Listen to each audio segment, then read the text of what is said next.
O Senhor esteja convosco.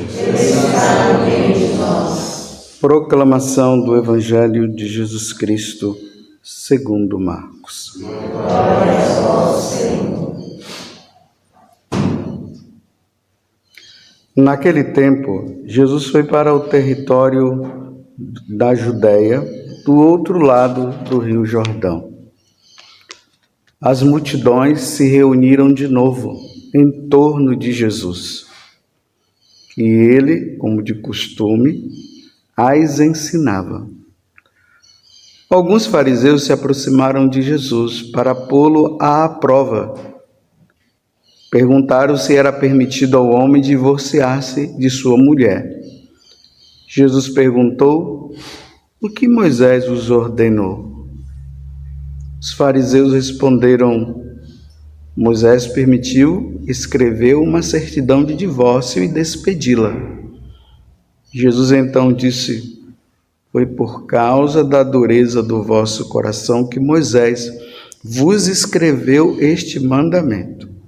No entanto, desde o começo da criação, Deus os fez homem e mulher. Por isso, o homem deixará seu pai e sua mãe, e os dois serão uma só carne. Assim, já não são dois, mas uma só carne. Portanto, o que Deus uniu, o homem não separe. Em casa, os discípulos fizeram novamente perguntas sobre o mesmo assunto. Jesus respondeu: quem se divorciar de sua mulher e casar com outra, cometerá adultério contra a primeira. E se a mulher se divorciar de seu marido e casar com outro, cometerá adultério. Palavra da salvação. Glória a vós, Senhor.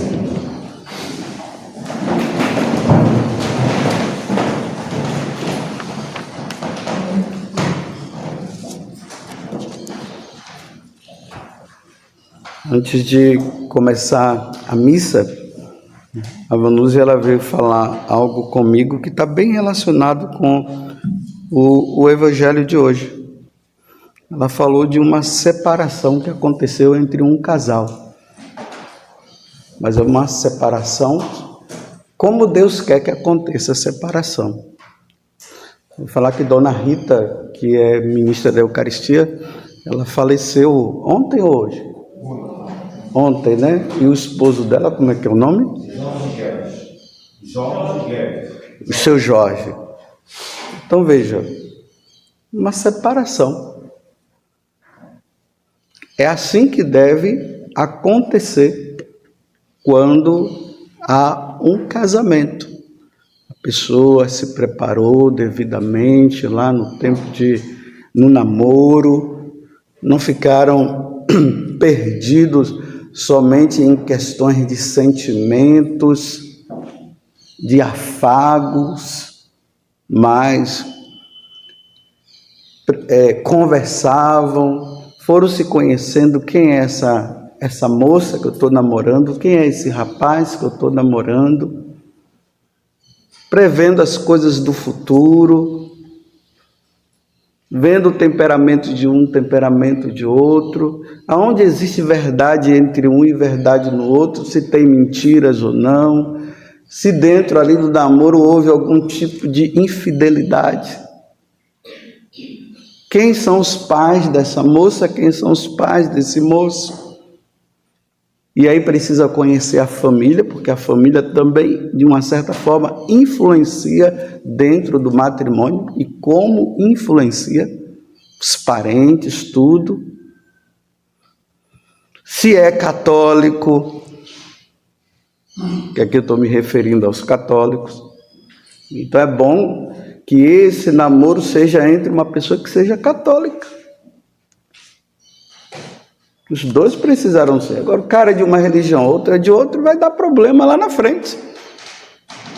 Por quê? E depois, como é que vai educar na lei de Deus e da igreja, dentro daquilo que a igreja católica ensina? Vai dar problema.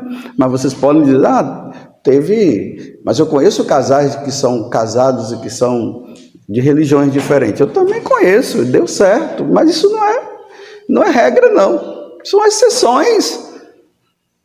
São exceções. Questões de idade. Às vezes uma diferença de idade exorbitante. Então tudo isso precisa ser feito porque é uma decisão que vai se tomar diante de Deus. Embora sejam os dois que estão decidindo, mas eles vão decidir diante de Deus e vão dizer para Deus: é para sempre até morrer. Como aconteceu aí com o seu Jorge, né? E a Rita agora. Dona Rita foi embora. O seu Jorge ficou viúvo. Não foi uma separação porque brigaram, não sei o quê, não aceitaram, agora foram lá, foram cá. Não, a separação natural. Até que a morte os separe, é isso. Com todas as dificuldades que os dois vão passando.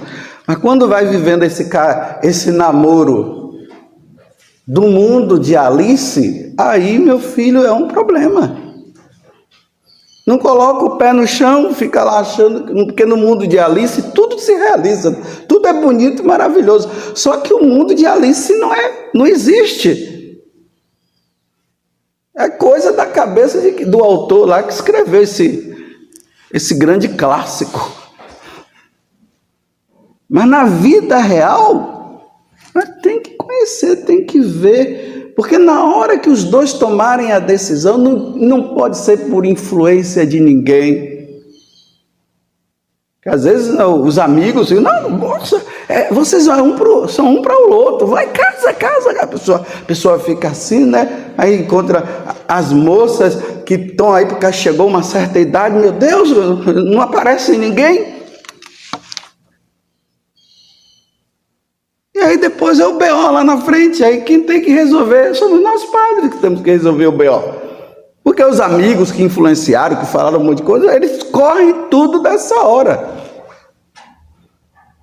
Para colocar alguém na frente do outro e ficar aí arrumando, fazendo arrumações, né? Olha, tem um rapaz ali que ele está sozinho, você não quer, não? Se você quiser eu posso fazer a mediação. Não entra nessa não. Cuidado! Porque quase todos os dias, para não dizer que seja todos os dias, casais vêm ao nosso encontro para resolver o problema. Ontem mesmo ali no confessionário, um homem lá confessou-se lá com outro padre, e depois as pessoas que ficam ali no confessionário vieram dizer para mim que esse homem estava querendo conversar comigo. Aí fui lá ver o que era. Se eu poderia atender meu pai e minha mãe, meu pai tem 86 anos, e a minha mãe tem uns 70 e poucos anos, e estão querendo se separar. Meu Deus do céu, estão vivendo separados dentro de casa, parece que o homem já tinha vivido com uma outra mulher, agora nós sacerdotes temos que agora lá dá o conselho: meu filho está no final da vida, aguenta mais um pouco. Tem cabimento uma coisa dessa? Não tem. Chamei, mas não apareceram não apareceram ainda. Acho que o homem não queria também. Eu perguntei: será que ele quer? Aí o filho falou: vou ver lá. Não apareceram, alguma coisa aconteceu então. Vocês verem como uma coisa séria? É um juramento diante de Deus, meus irmãos. É um compromisso diante de Deus. E quem é casado entende muito bem o que eu estou falando. Aí agora vamos entrar no Evangelho. Vocês estão vendo que perseguição em cima de Jesus, desses homens, desses fariseus, desde lá do capítulo 3, nós já entramos no 10, esses homens nessa perseguição, e estão dizendo assim, você vê aqui, estavam querendo pegar Jesus em uma situação, porque eles não conseguiam pegar Jesus, porque Jesus era fiel, é Deus, né? Sempre na verdade, livro aberto, Só que a vida de Jesus incomodava a vida errada deles. Tem muita gente sendo perseguida por causa disso, sabia disso? Porque a pessoa está na verdade e os outros estão na mentira. Aí fica procurando situações para pegar a pessoa. E aí começa a perseguição em cima dela. Persegue. Chega um momento que a pessoa fica com um problema psicológico de perseguição, sem motivo. Porque em vez de admitir o erro, não admite o erro. Aí quer que a pessoa engula o erro deles. Aí começa a perseguição. Então eles queriam que Jesus engolisse os erros deles, mas Jesus não iria engolir. E aí vieram com essa pergunta macabra. É macabra a pergunta. Se um homem pode separar de uma mulher por qualquer motivo? A resposta de Jesus, se Jesus dissesse sim ou não, eles iam pegar do mesmo jeito. Eles fizeram uma pergunta macabra. E aí Jesus lança uma pergunta. Jesus é esperto, né? Lança uma pergunta em cima. Mas o que é que Moisés fez? E aí eles respondem. Ele deu a certidão de divórcio. Diz, no começo não era assim não. Aí Santo Agostinho, né? O grande Santo Agostinho.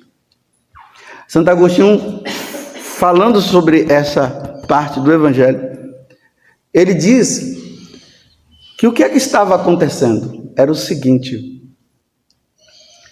Moisés fazia de tudo para que o casal não se separasse, ou seja, para que aquele homem não se separasse da mulher, antes disso ser levado para a parte mais jurídica, e que Deus não tinha pedido isso, mas acabou se fazendo.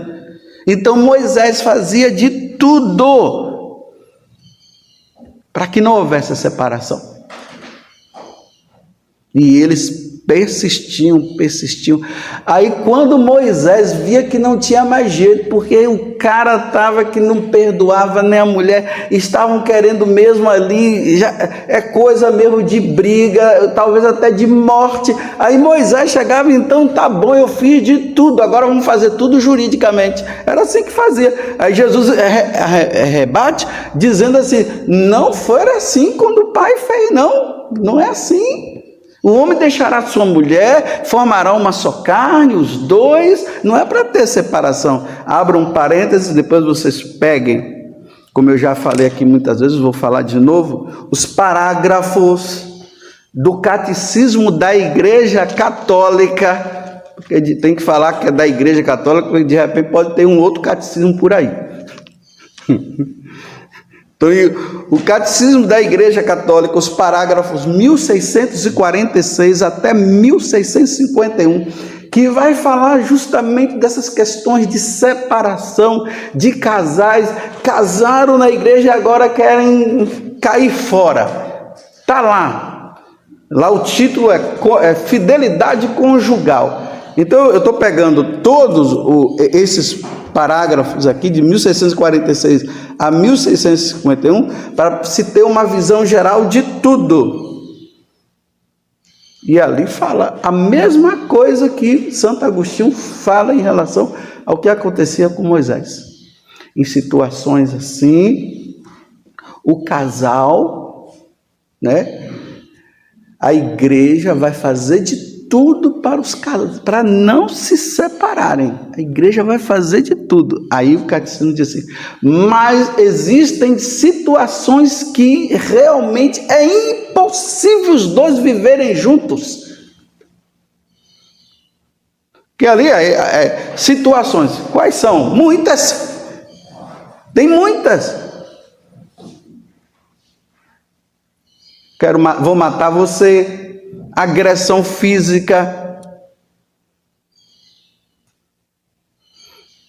Como hoje tem, né?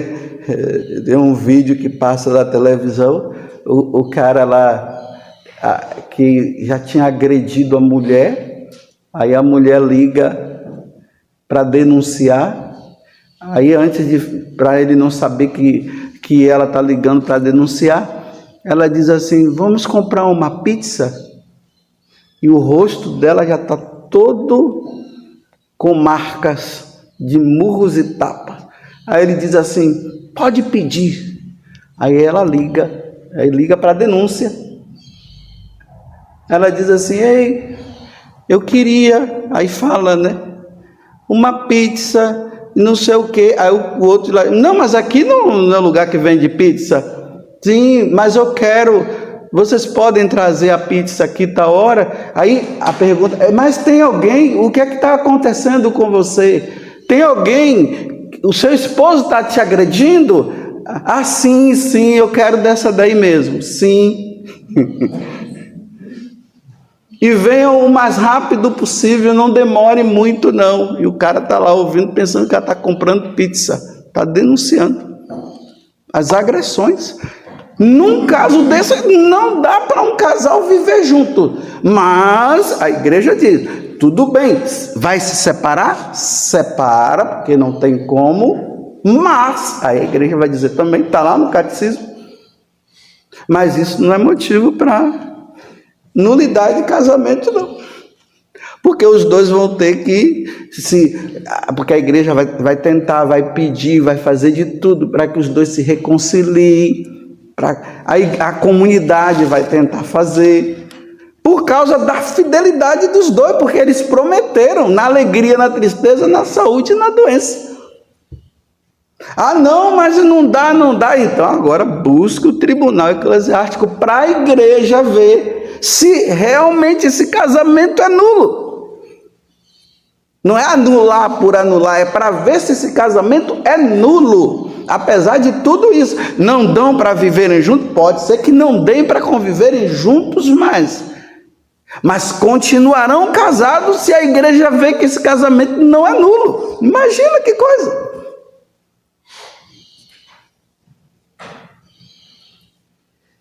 Mas os dois não pararam? Os dois não se prepararam bem? Ela não viu que o cara era meio pinguço? Ou já era pinguço? Ela não viu as agressões dele? Ou o contrário também? Agora quer se separar? Se quis assim? Não, vai continuar só a morte. Aí quando ele morrer, sim, ela vai ficar livre. Se a igreja não declarar o casamento nulo, apesar de todas essas coisas que aconteceu. Porque a igreja não é simplesmente anula, declara nulo só por causa de briga dos dois. Não, o que vale é a promessa feita lá no passado, no dia lá. Mas não dá para conviver junto? Não dá. Então é isso que Jesus está falando com eles aqui. E é isso que o catecismo da igreja está dizendo. E aí os discípulos não entendem, aí vai lá e pergunta mais, aí Jesus diz, porque se casaram certinho e se separaram, e ele arruma outra, é adultério. E aí entra essas questões de casar de segunda união, né? E nem nós padres gostamos de falar dessas coisas nos púlpitos, porque é tão complicado, ninguém quer se complicar e ninguém quer ficar falando a verdade, porque às vezes tem um amigozinho dele lá que é casal e que está vivendo junto, então é melhor não falar para não perder a amizade. Bem, não perde a amizade, mas está perdendo a salvação dos dois, por não orientar e não ajudar. Situações delicadas. É a amizade que está em jogo ou é a salvação do outro? Porque é adultério. São Paulo já deixou bem claro que os adúlteros não herdarão o reino do céu. Mas padre, como é que é adultério? Eles vivem bem. Aí o pessoal pensa que adultério é somente quando o cara está ali, aí ele vai lá, arruma uma mulher lá, faz as coisas que tem que fazer, ou ela também, depois volta, e isso é adultério. Não, adultério é isso. Eles fizeram uma promessa diante de Deus e agora não estão cumprindo a vontade, por causa de alguma situação. Ele se separou, ele achou agora uma, ou ela achou agora outro que está tudo bem, aí estão vivendo, mas a esposa dele é aquela outra que ele deixou, porque foi com ela que ele foi para o altar, não foi com essa que ele está hoje. Não, mas nós nos divorciamos no civil. Aí esses parágrafos que eu acabei de falar, lá também fala. Aí tem casais que agora estão entrando nessa onda, tudo é divórcio. E quando divorcia, já arruma outro achando que divorciou. Não, o casamento válido é o da igreja. O civil é só para coisas civis. Não tem valor. Tanto que se um homem e uma mulher casar somente no civil, diante de Deus eles estão juntos. Eles não são casados. Porque o casamento, o sacramento, segundo as normas da Igreja Católica, segundo o que Jesus falou agora para os apóstolos, é na igreja que dá. Só a morte. Só a morte. Então aqueles que estão querendo casar, que estão namorando, vão em frente, é isso mesmo. Deus quer que haja casamentos e muitos casamentos e válidos, porque Deus quer filhos no céu. Então o casal vão lá, tem aqueles que estão fazendo tratamento, estão com dificuldade, aí vão no tratamento, faça tudo que é preciso fazer, lutem. Tem mulheres aí que estão sofrendo porque estão perdendo os filhos um atrás do outro e fica nessa luta diante de Deus. Mas por quê? Tem coisa que não dá para entender, é mistério e é o sacrifício do dia a dia. Então casem, quem é chamado ao matrimônio, casem, mas certinho, preparados, se preparem e não vão para o altar com dúvida. Se tiver dúvida, para com isso. Se tiver dúvida por parte de um, porque são dois mesmo, né? Se houver dúvida por parte de um, não vão. Mas já fiz os meus convites. Deixa o convite para lá. Manda um recadinho para todo mundo. Estamos resolvendo, acontecer um negócio e tal, e não vai dar para a gente casar agora não. O povo vai compreender. Agora, casar com dúvida, não se casa com dúvida. Tem pessoas que casou com dúvida e agora está na dificuldade querendo separação. Como eu atendi um casal recentemente. Depois de 7 anos, agora ele veio dizer para ela que ele casou com ela com pena dela. Tinha uma amizade muito grande, então ele ficou, ela muito apaixonada, então nessa apaixonite dela toda, ele ficou com pena e teve muita coisa lá, então ela casou, agora não está mais com pena não. Casou com pena e agora não tem pena, tem a galinha completa. Desculpe eu rir de uma coisa dessa, que é trágico. E ali eu tive que admitir diante dos dois: olha, realmente percebo que esse casamento é nulo. Eu perguntei para ele: quando você chegou lá que o padre fez aquelas perguntas, você promete amor e fidelidade, é por livre e espontânea vontade, você falou aquilo dizendo que era aquilo? Não, eu menti, padre, interiormente. E olha que eu pedi para ela trazê-lo para podermos conversar, para tentar fazer com que os dois nos separassem. Mas quando ele falou disso, eu falei para ela: olha, minha filha, você é apaixonada por ele, mas esse casamento não aconteceu, minha filha, infelizmente não aconteceu. Não era o que eu queria dizer. Nós, padres, não podemos estimular a separação de ninguém. Nós temos que estimular a união, mas diante disso aqui, eu não tenho o que dizer mais. Ele está dizendo que casou com você por pena. E ele ainda disse assim, que um mês antes ele tinha dito para ela: olha, vamos dar um tempo. Ela insistiu, convite e tal. Ele foi por pena e agora está aí.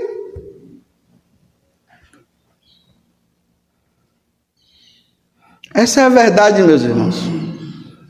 O sacramento do matrimônio, as coisas de Deus não são fáceis. Não é fácil ser padre, não é fácil casar, não é fácil, porque é a cruz. Carregue a minha cruz e siga-me. É doação. O meu sacerdócio é uma doação.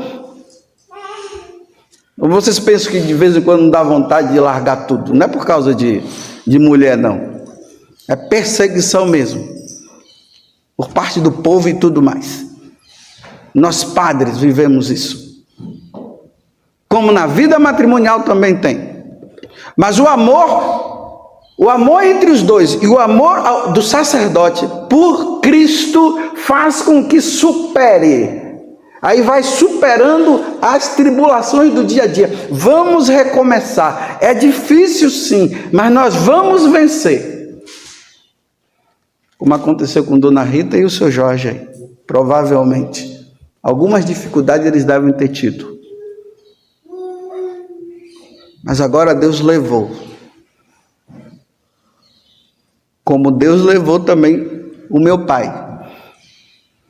Com as dificuldades que meu pai e minha mãe tiveram também. E olha que dificuldade que tiveram. Minha mãe foi uma heroína em algumas coisas. Ele também foi, mas a minha mãe foi muito mais. Tenho que admitir. Mas eu vi lá, ele no caixão, minha mãe do lado, sentada. Entreguei, Jesus. Está entregue. Louvado seja nosso Senhor Jesus Cristo. E a nossa Mãe Maria Santíssima.